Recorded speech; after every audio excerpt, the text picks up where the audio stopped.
इंसान की जिंदगी कभी खुशियों से भरी होती है और कभी आजमाइशों से। दौलत, सेहत और औलाद ये सब नेमतें हैं, लेकिन असल इम्तिहान उस वक्त होता है जब ये सब छिन जाए। उसी इम्तिहान में इंसान का असल मकाम ज़ाहिर होता है।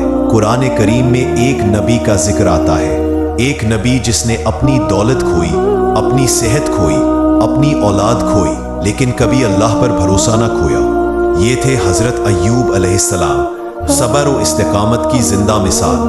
उनकी ज़िंदगी हमें ये सिखाती है कि हकीकी कामयाबी दुख और बीमारी में भी अल्लाह को याद रखने में है।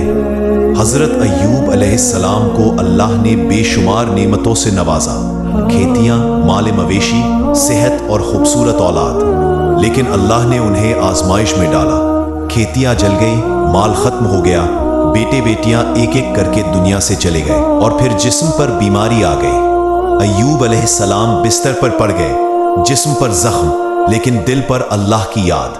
उन्होंने ना शिकवा किया, ना फरियाद, बस जुबान पर ये कलिमात थे, परवरदिगार मुझ पर तकलीफ आ गई है और तू सबसे ज्यादा रहम करने वाला है।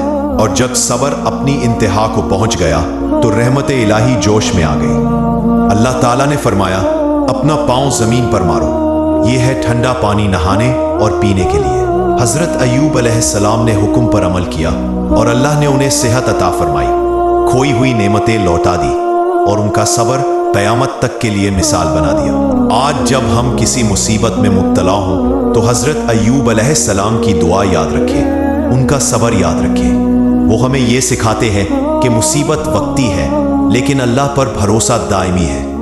सब्र का इनाम सिर्फ सेहत, दौलत या दुनियावी नेमत नहीं, बल्कि अल्लाह की रज़ा है, और यही है सबसे बड़ी कामयाबी।